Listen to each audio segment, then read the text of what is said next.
You guys need to trust me. The Great North is great. And no, that was not a pun. I'm actually being serious. Well, I was finally able to compile some thoughts on The Great North, Fox's new animated series, and there's a lot I want to say, most of it being positive, and there might be some negatives, but I want to say it without giving spoilers. But I'd like to push you in the direction of watching the show because I really liked it. And of course, before we get into the video, as always, I would kindly ask you to please subscribe to the channel and please turn on that bell so you get notified whenever brand new content drops. Of course, I always think there's a lot of stuff that you guys would, there's something for everyone that you'll like on the channel, and I would really appreciate that. Of course, there's videos on Disenchantment, and coming up, there's a video essay on Bob's Burgers, some song breakdowns of Central Park, and even my favorite cartoon episodes of 2020. So let's stay tuned and let's get started. So, The Last Man on Earth was canceled in 2018, and Fox has struggled to find a longer running sitcom, whether it's live action or animated. And of course, Last Man Standing does not count. But I think The Great North can change that. And even though their reputation has been kind of tarnished, I think that the animation domination block has been the best it's been in quite some time. We may never get shows like American Dad or King of the Hill ever again, but it's nice to know they can put out some solid stuff. Despite most of the 2010s just either being mediocre or just bad. Most of them lean towards bad, and hence why I said the reputation of it has been dropped. With the Cleveland show being the Cleveland show is just mediocre at best. The rest is just forgettable. It has some moments and some good stuff, but most of it's forgettable. I don't think I even finished the Cleveland show. I just couldn't finish it. I hadn't bothered to check out any of the other stuff, like most of the ADHD block I didn't check out. I heard Axe Cop was good, but I heard the rest was just not worth checking out. Napoleon Dynamite only lasted 6 episodes. I'm sure that was forgettable. I haven't seen it, but I haven't heard good things. Son of Zorn, same thing. I heard some good things, but I'm not sure if it's worth watching, especially since it's over now. I would say otherwise if it was still on, but it's not. I did see High School USA, Bordertown, and Alan Gregory. High School USA was terrible. I just thought it was obnoxious. Bordertown wanted you to root for a racist protagonist, and no one else is interesting. It's obviously a rip-off of Family Guy. It's just not funny. And then Alan Gregory, yes, it did try something a little different, but I just didn't think it clicked.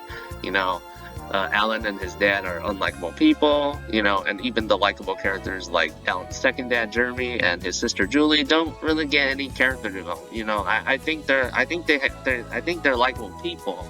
They're just not interesting enough, for me to sort of keep going. I only watched 2 episodes of Alan Gregory. I didn't enjoy it. It was really, really boring. But if you did remember those, I think they're better off left in the past to be forgotten. But The Great North will be the network's 3rd contender for a show for the new incarnation of the NA block. Of course, the hit comedy block consisting of adult animation on Sunday night.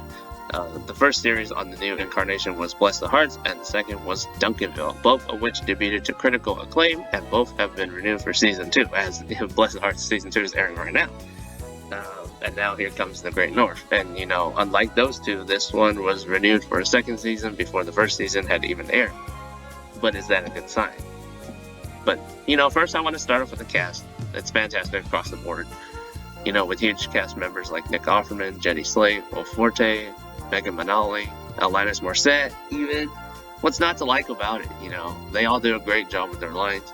In addition, the show was created by a longtime writing duo on Bob's, Lizzie and Wendy Molyneux, the sisters, and they're even writing the 3rd Deadpool upcoming movie. So I haven't seen Deadpool. I'm probably not going to watch it, but I think that's a good sign. And regular show veteran Minty Lewis, she voiced Eileen in regular show, and she wrote some episodes. She helped them create the show. And Lauren Bouchard, creator of Bob's and Central Park, is helping them to executive produce. The art style looks the exact same.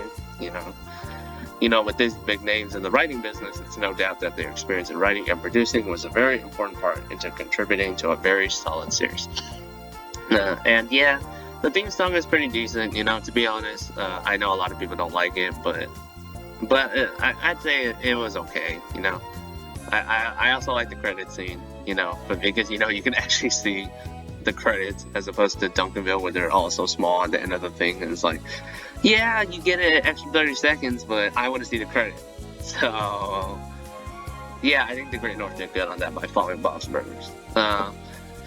So yeah, again, there's a lot I want to talk about, but I don't want to give any spoilers. If you guys want to see spoilers, you can check out my weekly thoughts videos on the episodes every week. I know I'm a little behind on them, but I'll get to all of them eventually, and you'll get to see more in-depth 1 to 2 minute thoughts on each episode, maybe 2 to 3 minutes even. It depends how much I want to talk about it. If I have nothing to say about it, then it's probably gonna be like 30 seconds, but that probably won't happen for the Great North, at least. That's more like Simpsons and Family Guy, just because they have so many episodes and they've pretty much done everything. So yeah, besides the voice acting, the other thing I really like about the Great North is that the comedy is pretty good. I think it was much better than the other two's first episodes. Of course, being Bless the Hearts episode about the strip club and Duncanville's pilot about him learning how to drive. But that's partly because it has the Bob's Burgers vibe built into it already. And that's not only because in the animation and the art style, but it's also very evident in the writing. How Bob's Burgers is heavily emphasized on dialogue, and that's what the Great North is too, while Duncanville is kind of in the middle between Bob's and Family Guy, how it has the dialogue, but it also has some of the shock humor and visual gags. And Duncanville does have a lot of cringy jokes. The Great North definitely doesn't have cringy jokes. I mean, maybe one or two, but Duncanville had a lot more, in my opinion, and the entire third act of Duncanville's pilot was just terrible. And I thought Bless the Hearts' pilot, the strip club one, had a nice story structure, but it just wasn't very funny. But I say it was decent. But this show, however, I think is starting to hit out right out of the gate. I laughed more than I did at the other two. It's a pretty funny show. I don't really want to spoil anything here, but there was a joke about 69 and that really made me laugh. So I did spoil a joke, I'm sorry, but that was just one joke I really wanted to say that really made me laugh. I also like how the show is not only comfortable throwing LGBT, but it also doesn't really make such a big deal about it. This is Fox's first animated show where one of the main characters is LGBT represented, but it doesn't make such a big deal about it. In other animated sitcoms like Family Guy and The Simpsons, like when Quagmire's dad comes out as LGBT, or when Marge's sister Patty comes out as LGBT, the show decides to make a whole episode about them. That may have been acceptable back then, but things are changing, and it's great that the writers on the Great North are caught up with such trends. In addition, I think the show has a good amount of heart put into it. There are a few moments in these 2 episodes that I was able to see where I was like, oh, that's nice to see you. Which is awesome, because, Duncanville didn't do that for me at all. Bless the Hearts has done that for me a few times, but I think the Great North will just do it just as much as them. So I kind of wish Duncanville did that more, but no, it didn't do it for me at all. I wouldn't say it's something you'd cry about, but it might hit some people in the feel-good areas. It's not something like deep like BoJack Horseman or The Midnight Gospel, but it's definitely a feel-good show.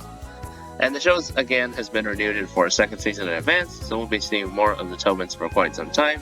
At least compared to Call Me Cat, I think this show has more promise, although I think Call Me Cat is definitely improving. Even though we've only had a glimpse of 2 episodes so far, I think the show will fit perfectly into the Fox animation block. And so a fun fact before I close off, Judy has braces so her teeth are shown, whereas the other characters don't show their teeth at all when they talk. It's similar to Central Park and Bob's Burgers. Of course, they're all animated by the same people, the style's all the same, the people who work on it are the same. And still, I think the show has a lot of potential. I can see it really picking up by episode 5 if it really keeps it up. So I would easily recommend you checking out The Great North on Hulu and Fox Now. And if you live in India, you can check it out on Disney Plus Hotstar. And if you live in Canada, you can check it out on the City TV website. And The Great North returns with new episodes on February 14th, joining the Animation Domination block. It will be at 8:30, and Bless the Hearts is moving to 7:30 to accommodate that. There's going to be a game show at 7 o'clock. So I know people are thinking, yeah, Bless the Hearts is dying, but regardless if it was renewed or not, it was going to be there anyways. But I also do upload weekly thought videos again, which I can give spoilers on the Great North, but I wanted this to be a spoiler-free review in case people just wanted my general thoughts, but they didn't want to know everything.